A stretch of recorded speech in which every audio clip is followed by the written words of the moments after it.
Mesdames et messieurs, bonjour et merci pour votre fidélité d'écoute à Nana FM et bienvenue au débat de ce vendredi. Les villages et les campagnes du Togo produisent quotidiennement des tonnes d'ordures et la gestion de ces ordures est un véritable casse-tête chinois pour les autorités. Le pays s'est engagé à relever le défi lié à l'insalubrité dans plusieurs villes du pays, une démarche à laquelle adhèrent certaines organisations de la société civile. C'est le cas du Front citoyen debout et les universités sociales du Togo qui pilotent à Togoville plusieurs initiatives dans le cadre de la lutte contre l'insalubrité afin de permettre aux populations de cette localité de vivre dans une salubrité paisible. Le Front citoyen Togo debout et les universités sociales du Togo ont été honorés à cet effet. Pour mieux comprendre les initiatives entreprises, nous recevons en studio le professeur David Dossé, porte-parole du Front citoyen Togo debout. Professeur, bonjour. Oui, bonjour. Bonjour à tous les auditeurs et à toutes les auditrices. Merci d'être là pour répondre aux questions des auditeurs. Oui, merci de l'invitation. Et ces auditeurs ont la possibilité de réagir dans une vingtaine de minutes via le 91 09 71 71 ou le 96 61 58 58. Avec Stan Teko à la mise en onde, je suis Norbert Djoukadji. Le Front citoyen Togo debout et les universités sociales du Togo ont été honorés dans le cadre de la lutte contre l'insalubrité par la ville de Togoville. Qu'est-ce qui a été concrètement fait, professeur? Alors, il faut d'abord rappeler que ces deux organisations sont des organisations membres de la société civile togolaise, donc travaillant ardemment pour le bien des populations. Et dans cette optique, nous avons ciblé Togoville, où nous avons discuté avec les autorités locales pour savoir quelles étaient, en termes de priorité, les zones où elles estimaient, donc les autorités estimaient que nos deux associations pouvaient intervenir, en tenant compte bien sûr des moyens à notre disposition. C'est ainsi qu'un certain nombre d'éléments nous ont été cités, et parmi ces éléments, il y en avait qui étaient hors de portée. Je vais citer par exemple tout ce qui est en rapport avec les adductions d'eau, etc., etc. Là, c'est vraiment très lourd comme budget. Mais lorsqu'on nous a parlé d'une zone où les populations de Togoville et les ressortissants de Togoville avaient l'habitude de se retrouver périodiquement pour un certain nombre de cérémonies, et que cette zone malheureusement n'était pas très salubre et qu'elle pouvait bénéficier de travaux de réaménagement, de rénovation. Nous avons discuté avec nos partenaires et cela a été retenu, et c'est ainsi que nous avons pu à Togoville rénover la place, je ne sais pas comment j'allais la dénommer, la place de fête traditionnelle, je vais l'appeler ainsi. Donc c'est une place qui est historique, qui est très ancienne, où les populations se retrouvent périodiquement pour célébrer des divinités. Et c'est ainsi que nous avons, lors d'une activité qui a duré 3 jours, réuni des jeunes de Togoville et des jeunes d'autres localités de notre pays. Ces jeunes se sont retrouvés ensemble dans 2 types d'activités. Une activité qu'on va appeler de citoyenneté, où avec des discussions, des formations, nous aidons ainsi à forger le futur citoyen qui se mettra au service du développement de sa communauté. Et enfin, des activités de salubrité publique où ces jeunes se retrouvaient ensuite sur le site pour nettoyer, reconstruire, désherber. Et c'est ainsi qu'à la fin, avec bien sûr le soutien de professionnels, je veux parler d'un entrepreneur, nous avons pu rebâtir la zone et mettre sur pied un espace qui, de notre point de vue, est beaucoup plus convivial et permettra ainsi aux habitants de Togoville de profiter davantage de cet espace. Alors, j'aurais aimé vous demander pourquoi avoir choisi Togoville et non une autre localité. C'est une très bonne question, parce que pour nous, tout simplement, Togoville a une place dans l'histoire de notre pays. Je ne vous ferai pas l'histoire du Togo, mais on sait d'où vient le nom Togo. Et donc c'est Togoville, et a priori, on pourrait se dire cette localité devrait être une localité privilégiée, compte tenu de sa place dans l'histoire du pays. Mais quand vous y allez, bon, je n'ai pas tellement envie de m'étendre sur ce sujet, mais c'est beaucoup de désolation. On est à peine à moins de 50 km à vol d'oiseau de la capitale, mais vous vous rendez compte que c'est une zone malheureusement qui est abandonnée. Et c'est triste. Togoville, de notre point de vue, mérite mieux. en raison tout simplement du rôle que cette ville a joué dans l'histoire de notre pays. Alors, quelle sera la prochaine étape de cette action de salubrité? Alors, Togoville, pour nous, reste quand même un projet phare. Nous avons discuté avec les autorités locales et leur dispensaire constitue notre prochain objectif. Déjà, les jeunes que nous avons réunis lors de la première édition de Camp Jeunesse se sont retrouvés le week-end du 11 plutôt, voilà, les 10 et 11 septembre. Et ils ont nettoyé le dispensaire, mais il est certain qu'il en faut davantage pour que les populations qui viendront se soigner puissent être plus à l'aise. Il faudra recouvrir les bâtiments, repeindre les bâtiments, équiper les bâtiments. Donc on est en train de discuter avec nos partenaires pour voir ce qui est faisable. Même si cela ne peut pas être fait en une seule étape, peut-être qu'en deux ou en 3 phases, nous parviendrons à mettre sur pied un dispensaire, en tout cas une infrastructure sanitaire publique qui soit de meilleure qualité. Alors, professeur, au plan politique, le Conseil des ministres du 9 septembre dernier a adopté 3 avant-projets de loi relatifs aux modifications de la loi fixant les conditions d'exercice de liberté de réunion et de manifestation pacifique publique. Est-ce qu'on peut dire que les revendications du Front citoyen Togo Debout portent leurs fruits? Je pense qu'il y a encore tellement de choses à faire que, bon, on peut peut-être se dire qu'il y a un début de quelque chose, il y a un début de frémissement, mais il y a énormément encore d'étapes à franchir pour qu'on puisse être satisfait. Parce que dans le même temps, avec les mesures restrictives qui sont prises, il est difficile de mettre en œuvre ce que vous venez de dire, donc on ne peut même pas se réunir. Bien sûr, il y a le coronavirus, j'en suis très conscient, je suis médecin, mais je ne voudrais pas que cela devienne un prétexte pour justement, d'un côté, donner l'impression d'ouverture, d'une ouverture, et de l'autre côté, en profiter donc de la situation de pandémie pour davantage fermer la porte. Donc voilà la situation dans laquelle on se trouve. Alors, est-ce qu'on peut, que peut-on attendre de cette modification de loi? Nous, notre espoir, c'est que vraiment on puisse permettre aux citoyens librement d'exprimer leurs sentiments. Bien sûr, dans un cadre précis, dans un cadre où on respecte les lois de la République. Mais aujourd'hui, il est évident qu'au Togo, il est très difficile d'exprimer librement son sentiment. Il est difficile de manifester, il est quasi impossible de manifester. Et cela ne permet pas le libre exercice du droit du citoyen et la mise en œuvre d'un processus démocratique. Donc nous, ce que nous souhaitons, c'est que demain, lorsque le Front citoyen Togo Debout ou une autre organisation de la société civile ou une organisation politique estime qu'il y a un aspect de la vie de la République qui mérite qu'on manifeste, qu'on aille devant le ministère de la Santé, par exemple, parce que le système de santé ne fonctionne pas, qu'on aille devant la justice parce qu'on estime que la justice est instrumentalisée.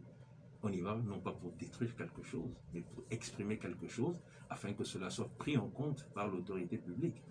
Mais même si cela n'est pas possible, finalement, on se demande dans quel pays on est.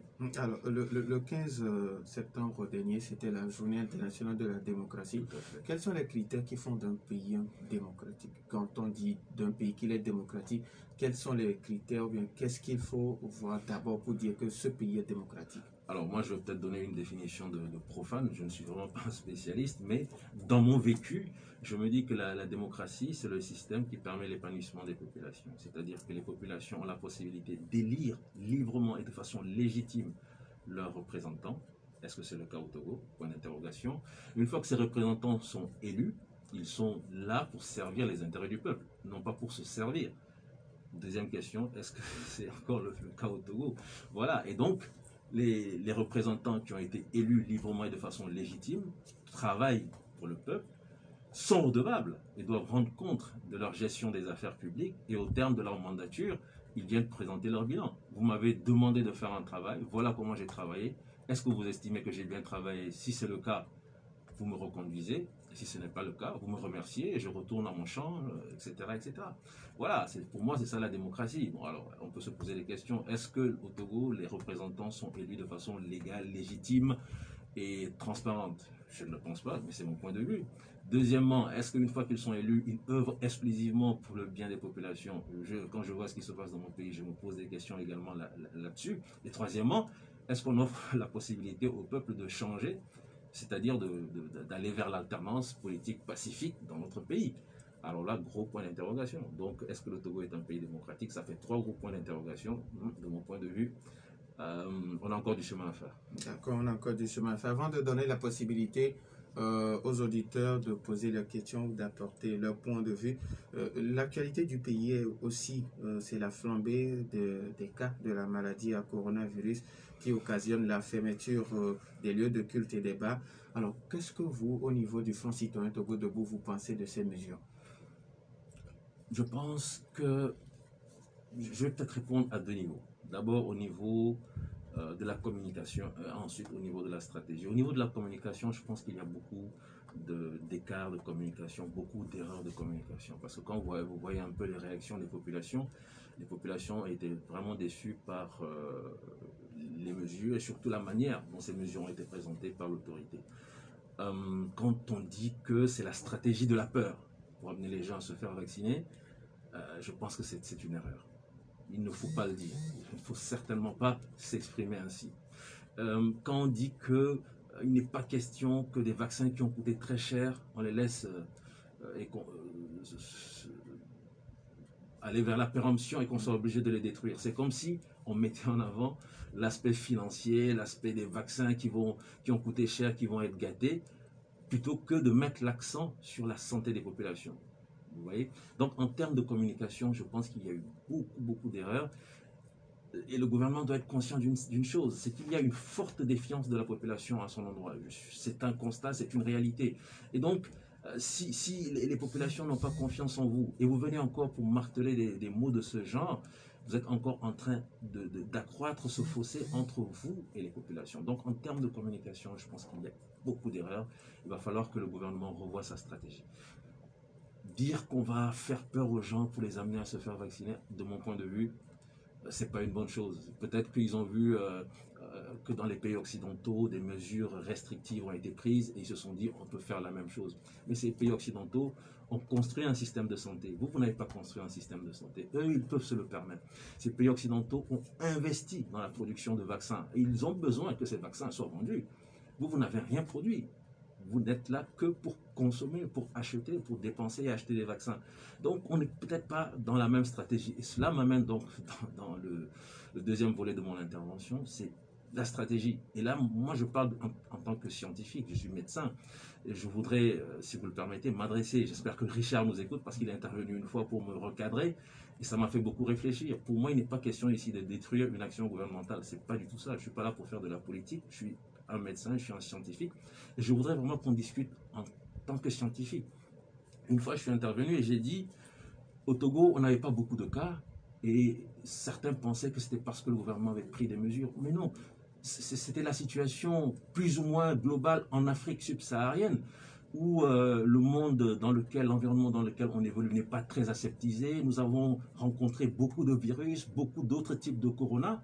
Et tout le monde parlait du paradoxe africain parce que tout simplement on ne comprenait pas. Cette Afrique où les systèmes de santé sont complètement à la ramasse, il n'y avait pas beaucoup de malades, il y avait très peu de décès, alors que les gens avaient prédit autre chose. Donc le paradoxe africain. Et je disais aux gens tout simplement que c'est ce paradoxe africain qui était également le cas au Togo. Ce n'est pas parce qu'on avait pris des mesures particulières. Donc plutôt que de rester là à applaudir et dire qu'on a pris de bonnes mesures, mais commençons vraiment à construire un système de santé qui permette d'avoir un meilleur environnement, qui permette d'accroître la capacité d'accueil, parce que le jour où on va tomber sur un virus malheureusement qui sera trop puissant par rapport à notre organisme, ce n'est pas avec ces quelques lits que nous avons mis à la disposition des populations qu'on pourra y faire face. Commençons par construire de vrais services de réanimation, mais au-delà des équipements et des infrastructures, où est le personnel de santé? Combien d'anesthésistes réanimateurs avons-nous au Togo?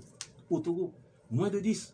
Je n'ai pas compté, mais j'en suis convaincu. Donc les spécialistes, on en a besoin. Qu'est-ce qu'on fait pour mettre en place des spécialistes pour que demain, on ait un système de santé qui soit à même d'assurer une riposte efficace lorsque on va tomber face à une maladie plus grave encore que ce qu'on est en train de voir. Et donc, ça n'a pas manqué. Le variant Delta, ça a été le variant qui a beaucoup ou davantage frappé l'Afrique. Et aujourd'hui, effectivement, le paradoxe africain dont on parlait, les gens commencent à se dire, bon, peut-être que finalement, il est en train de partir parce que Delta vraiment a frappé tous les pays.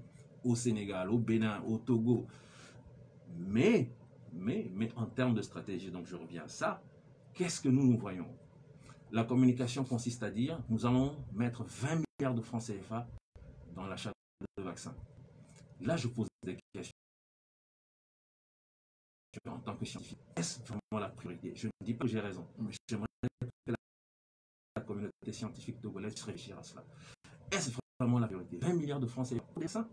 Pour une maladie, j'ai essayé de voir, je pense qu'on est à 200 et quelques morts depuis que ça a commencé. Donc en moyenne, 10 morts par mois, en moyenne. Et encore parce que là, on a atteint un pic. Mais tout le monde sait que l'évolution naturelle de cette maladie fera qu'après le pic, les nombres vont diminuer, les nombres de malades et de décès vont diminuer. Et on aura déboursé 20 milliards de francs CFA. Est-ce la bonne solution? Peut-être que oui, mais peut-être que non. Est-ce que si on avait, avec ces 20 milliards, acheté ou construit un deuxième hôpital Saint-Péregrin, est-ce que le Togo n'avancerait pas plus en termes de santé? Ce sont des questions que je pose, mais en tant que scientifique, j'aimerais bien qu'on réfléchisse à cela. Et donc, voilà, ne faisons pas simplement de la politique, parce que là, on est vraiment dans le domaine de la santé. Si on décide de débourser l'argent du contribuable, il ne s'agit pas de venir forcer les gens en leur disant si vous ne le faites pas, vous n'allez pas rentrer dans les structures publiques. D'autant que, pour en revenir au vaccin, je me souviens qu'il y a eu une période où l'Afrique du Sud avait des stocks de vaccins, mais avait estimé que ces vaccins n'étaient pas efficaces face à un variant. Je ne sais plus si c'était le Delta ou un autre variant. Et l'Afrique du Sud voulait fourguer ces vaccins. Bon, on nous oblige à aller nous faire vacciner. Moi, c'est AstraZeneca que j'ai fait en tant que médecin. C'était au début de la vaccination. Mais est-ce que ce que j'ai fait, c'est efficace contre le Delta? Je ne le sais pas. Nous, on ne fait aucune étude de tout. On consomme, on ne produit rien. Voilà, donc vous obligez les gens à aller se faire vacciner, vous déboursez 20 milliards de francs CFA, vous criez ça sur les toits comme si c'était la grande action du siècle. Non, je suis désolé. Les vaccins sont-ils efficaces contre tous les variants? Point d'interrogation. Est-ce qu'on n'a pas autre chose à faire? Et je le dis à chaque fois, si nous sortons de cette pandémie sans avoir construit un système de santé, le minimum, c'est que nous aurons tout perdu. Et jusqu'ici, je ne vois rien arriver, malheureusement. Alors, les auditeurs ont maintenant la possibilité de nous appeler sur le 91 09 71 71 ou le 96 61 58 58 après la pause. En quelques minutes seulement, fais-toi vacciner contre le coronavirus et protège les êtres qui te sont chers. C'est l'opportunité que nous avons de préserver notre économie, de nous retrouver, de chanter, de danser ensemble. Alors, réserve ta dose de vaccin aujourd'hui en faisant étoile 844 dièse. Des centaines de millions de personnes en ont déjà reçu à travers le monde et une fois vaccinées, tu verras combien il est agréable de se sentir protégé. Pour plus d'informations sur les vaccins, adresse-toi au centre de santé le plus proche ou à un agent de santé qualifié. Respectons les gestes barrières. Retour dans les studios de Nana FM 91 09 71 71 ou le 96 61 58. Les auditeurs ont la possibilité de nous appeler. Nous avons un premier auditeur en ligne. Nana FM, allô? Allô? Oui, bonjour. Bonjour. C'est Michel. Michel, vous voulez bien diminuer un peu le volume de votre poste récepteur? C'est bon? Oui, ça peut aller. Stan, c'est bon? Bonjour, docteur. Oui, bonjour. Franchement, vous méritez respect. Vous méritez respect parce que quand on est scientifique, on se comporte en scientifique. Et ce que je voudrais vous poser, c'est peut-être deux questions. Après une petite analyse. Selon le coordonnateur, il y a eu la fois passée des décès. Et que parmi ces décédés, il y a un vacciné. C'est lui-même qui l'a dit. Et à l'Assemblée nationale, Jerry Tama a posé la question au Premier ministre en donnant l'exemple de Kagara où il serait vacciné et qui a sèchement fait la maladie. Alors, j'en viens maintenant à ma question. Est-ce que dans ce contexte, on va nous refuser d'analyser et de choisir pour se faire vacciner ou bien on va obliger les gens à se vacciner? Et en tant que, la deuxième question, en tant que défenseur des droits de l'homme, vous estimez que forcer les gens à se vacciner n'est pas une violation des droits de l'homme? Voilà mes deux questions. Merci Parce beaucoup. que franchement, ils n'ont rien fait de scientifique. Merci. Rien du tout. Merci beaucoup, Michel. Nana FM, allô?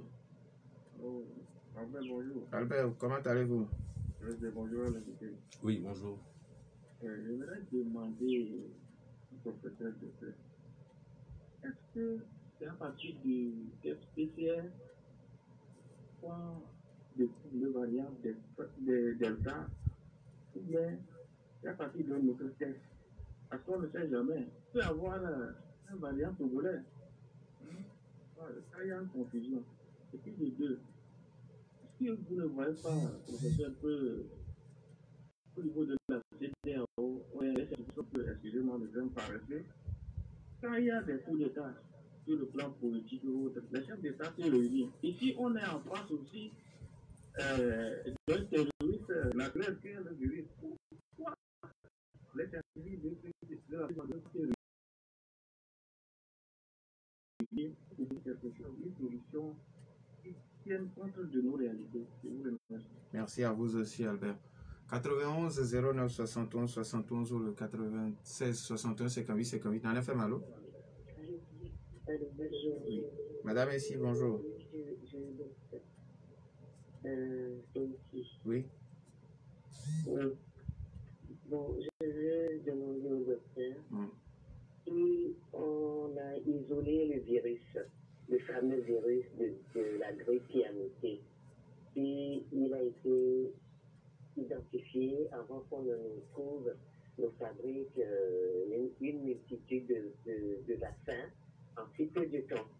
Et le masque qu'on porte, est-ce que ça ne nous insuffle pas plutôt du CO2 dans les poumons qui va nous étouffer au lieu de l'oxygène vert qu'on doit aspirer?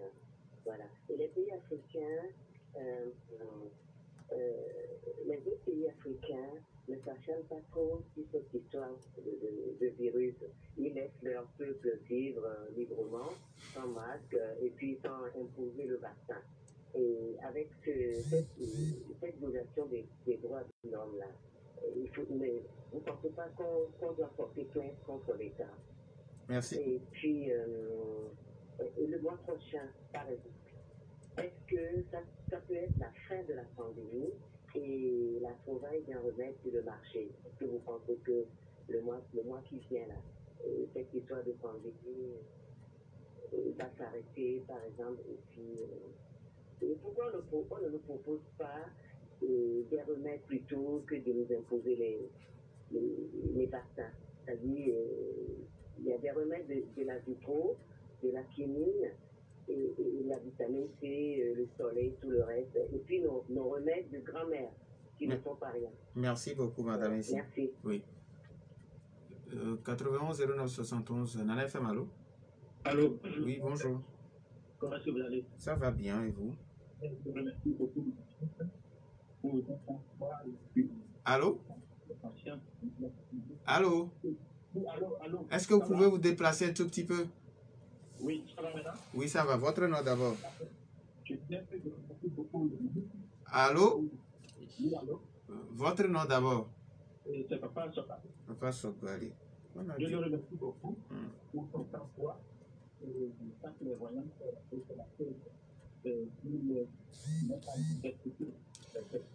Papa Sokali, on ne vous écoute même pas, s'il vous plaît. Essayez de rappeler, s'il vous plaît. Allô? Allô? Oui, bonjour. Bonjour, excellent professeur. Bonjour. Papa Siviti. Oui, c'est Papa Siviti, professeur. C'est votre papa ou grand frère. Bonjour, papa. Que Dieu vous bénisse abondamment. Bonjour, monsieur. Nana FM. Bonjour, Papa Siviti. Voilà, j'oublie, vous l'avez. Je suis tellement pris que j'oublie même votre nom. Norbert. Je vous remercie. Pour moi, ce que nous avons comme les élus, le professeur vient de parler. C'est ça seul qui m'intéresse. Pour les coronavirus là, vous avez toujours fait l'apologie plus d'un an. Professeur, ce que vous avez dit, que ce que nous avons élu, ils ont le droit de rendre compte. Parce que si vous savez que vous rendrez compte, votre comportement pour l'amélioration des conditions de la société sera, l'amélioration, votre comportement sera différent. Donc, le président de la République, les ministres, les députés, on les appelle, ils ne prennent pas. Et il faut qu'ils prennent, professeur. Je suis pour vous, pour cette raison. Merci beaucoup. Merci à Papa Sibiti. On prend un dernier auditeur dans la possibilité au professeur de répondre. Dans l'FM, allô? Oui, allô.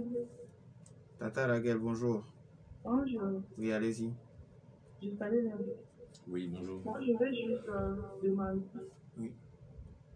Ils ont dit que le vaccin n'est pas obligatoire.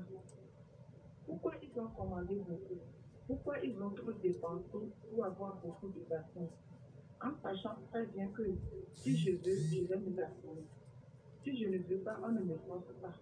Et maintenant, ils nous obligent dans les lieux publics. Que tu ne vaccines pas, tu ne présentes pas ta carte, tu ne dois pas faire certaines opérations. Pourquoi ils ont fait ça? Merci beaucoup. Pourquoi ils vaccinent les femmes enceintes? Parce que dès le début, ils ont dit que les enfants, ça ne les concerne pas. Maintenant, ils vaccinent la maman et le bébé.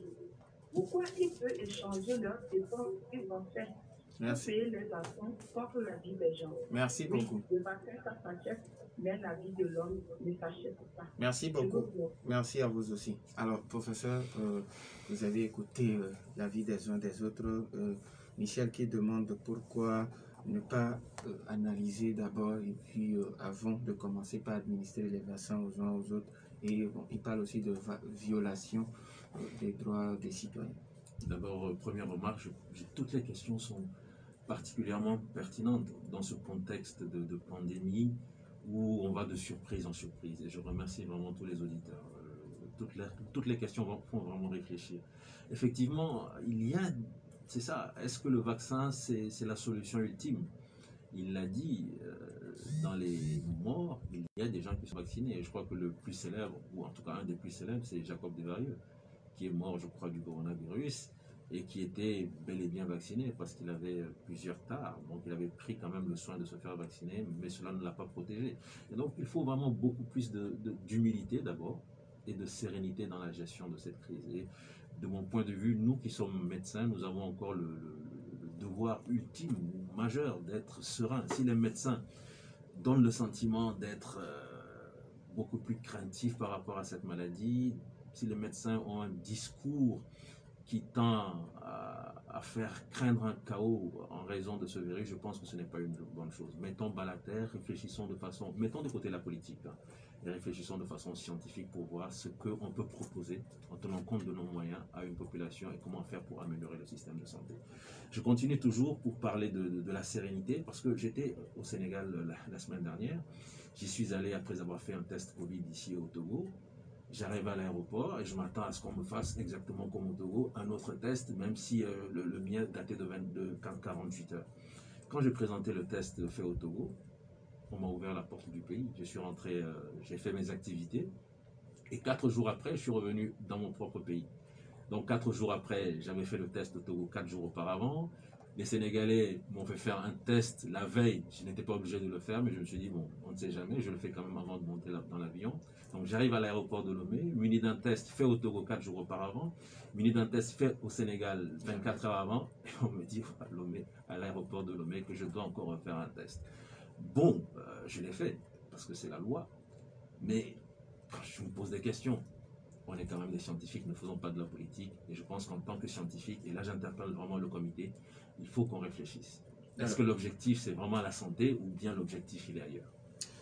Albert qui demande, c'est à partir du test PCR qu'on découvre le variant ou il y a encore d'autres tests? Peut-être qu'on peut, à force de faire les tests PCR, on peut découvrir d'autres variants, peut-être un variant togolais. À ma connaissance, il faut des tests plus élaborés pour identifier le type de virus qui est en cause, le type de variant qui est en cause. Le test PCR, de mon point de vue et à ma connaissance, vraiment je ne suis pas un spécialiste dans le domaine, mais c'est une très bonne question. Je pense que le test PCR tel qu'il est fait de façon routinière ne permet pas d'identifier le variant. Et donc, effectivement, il peut y avoir un variant Togolais, puisqu'on a découvert des variants dans d'autres pays. Ne soyons pas simplement consommateurs, commençons à imaginer, et je crois qu'il y a une dame qui a posé la question, commençons à imaginer des ripostes, des solutions qui soient vraiment des solutions de la communauté ou des solutions africaines. Albert qui dit les scientifiques de la CEDEAO sont paresseux parce que quand il y a des coups d'État, on voit les chefs d'État qui se réunissent. Justement, et je suis totalement d'accord avec lui. Effectivement, qu'est-ce que la communauté scientifique ouest-africaine ou africaine propose? Est-ce qu'on s'est retrouvé pour discuter? Mais écoutez, on a parlé du paradoxe africain. C'est pas simplement un don du ciel, c'est pas un miracle. Il y a certainement des choses qui sous-tendent cette situation. Alors, à partir de là, peut-être que ça aurait été l'occasion justement de partir sur cette force pour que l'Afrique présente sa solution. Quand on dit que oui, très peu de personnes sont vaccinées en Afrique et on fait comme si on doit avoir les mêmes objectifs que les pays occidentaux. Moi, je ne suis pas de ce point de vue. En Occident, on a vu le ravage causé par ce virus. On l'a vu aux États-Unis, on l'a vu au Brésil, on l'a vu en France, en Italie, en Espagne. Et tout le monde s'attendait à ce que l'Afrique disparaisse en raison de cette pandémie. Ça n'a pas été le cas. Donc, eux, ils proposent une stratégie vaccinale. C'est bien. Nous aussi, on doit peut-être se vacciner. Mais est-ce la première priorité? Personnellement, je ne le pense pas. Et tous ceux qui ont évoqué des remèdes de grand-mère, peut-être que c'est l'occasion de se demander, mais finalement, est-ce que ces remèdes ne sont pas efficaces? Le président malgache, lorsqu'il a proposé son remède, tout le monde lui a tiré dessus. Peut-être qu'on aurait dû l'écouter et voir ce qui était bon dans son remède. Est-ce qu'on pouvait l'améliorer? Quelle est la solution africaine qu'on peut proposer? Est-ce que, je pose encore une question, ce ne sont que des questions, je n'affirme rien du tout. Lorsque le Premier ministre britannique avait choisi la stratégie de l'immunité collective, espérant que beaucoup de personnes allaient être contaminées et en même temps obtenir l'immunité, chez eux, ça n'a pas pu se faire parce que très vite, on a vu les ravages. Mais peut-être que chez nous, finalement, l'immunité collective où les gens tombent malades, mais très peu meurent. Beaucoup de gens tombent malades, beaucoup de gens contractent le virus et finalement, tout le monde est protégé. Et avec l'argent dont on dispose, on essaie de mettre en place, pourquoi pas, une industrie pharmaceutique maintenant qui permet d'être producteur. Nous, on passe notre temps à être consommateurs, on consomme des vaccins, je répète, 20 milliards de francs CFA pour des vaccins contre le corona. Demain, quand ce sera le Covid-50, ce sera encore 20 milliards de francs CFA, etc. etc. Peut-être que ce serait l'occasion aujourd'hui de se dire, mais pourquoi ne pas investir dans une grande industrie pharmaceutique pour que dorénavant, le Togo puisse aussi produire des vaccins. Et nous aussi, on commencerait à vendre des vaccins. C'est un exemple. Tout à l'heure, j'ai écouté qu'en Égypte, ils ont maintenant l'agrément pour produire le vaccin chinois. Et ils comptent vendre 1 milliard de doses. Voilà comment on met en place une stratégie de développement. On n'est pas là simplement pour consommer. Alors, Madame Essi qui demande, est-ce qu'on est arrivé à identifier le virus avant de trouver la multitude de vaccins que nous avons aujourd'hui? Et elle parle aussi du port de masque qu'on a à longueur de journée. Est-ce que nous n'inhalons pas le CO2 dans nos poumons? En fait, le coronavirus, il a toujours existé. C'est peut-être ce type, le Covid, le SARS-CoV-2, c'est comme ça qu'on l'appelle scientifiquement, le Covid-19, qui est le nouveau venu qui cause des problèmes. Mais il fait partie de cette grande famille de coronavirus. Et d'ailleurs, certains scientifiques estiment que beaucoup d'Africains étaient déjà face à plusieurs types de coronavirus, avaient déjà contracté des maladies à coronavirus, ce qui fait qu'ils avaient une petite immunité et qui a fait que lorsque ces populations africaines jeunes ont rencontré le Covid-19 ou le SARS-CoV-2, bon, finalement, les populations africaines ont plutôt bien résisté. Donc, on connaissait quand même ce virus et cela explique peut-être que la course effrénée vers le vaccin ait pu donner des résultats assez rapidement. Mais une chose est certaine aussi, on ne maîtrise pas totalement cette technologie et je comprends que, pas seulement en Afrique, pas seulement au Togo, même en Occident, il y a encore des gens qui soient réticents et qui soient méfiants. J'ai entendu hier sur les antennes que 3000 personnels de soins de santé en France sont restés à la maison parce que n'ayant pas accepté de se faire vacciner. Voilà. Et donc, peut-être que dans 5 ans ou dans 10 ans, on dira, ah, si on savait, on n'allait pas se faire vacciner. Donc, beaucoup d'humilité. La stratégie de la peur, ça ne passe pas. On est quand même des gens adultes. On a le droit de dire oui ou de dire non. Et ce n'est pas parce qu'on a acheté des vaccins et comme une dame l'a dit, hein, entre un vaccin et qui va se gâter une vie humaine qu'on perd, je pense que le choix est clair. Alors, et le masque qu'on porte à Ah oui, le masque. Alors, le masque en longueur de journée, nous, au bloc, on le met. Parfois pour des interventions qui durent 5 heures, 6 heures, voire plus. C'est vrai qu'à la fin, on aime bien l'enlever pour respirer un grand bol d'air. C'est sûr que porter le masque 24 heures sans l'enlever, ça va être extrêmement pénible. Mais quand on est seul, il faut l'enlever. Il faut l'enlever et respirer un bol d'air frais. Mais quand on se retrouve dans une atmosphère, surtout en zone de confinement, dans une salle climatisée, c'est là où il faut faire attention. À l'air libre, il faut le porter quand on est dans une zone publique. Mais qu'on a la possibilité de temps en temps de l'enlever, ne pas hésiter. Bon, alors, est-ce que ça rend malade parce qu'on insuffle beaucoup plus de CO2? Je dirais non. Quand on fait la balance entre les avantages et le risque lié au virus, je pense qu'il vaut mieux, lorsqu'on est vraiment avec d'autres personnes, porter le masque 1 heure, 2 heures et l'enlever une fois qu'on est tout seul. Alors, Madame Essiki continue en demandant, est-ce qu'il ne faut pas porter plainte contre l'État? Je la comprends.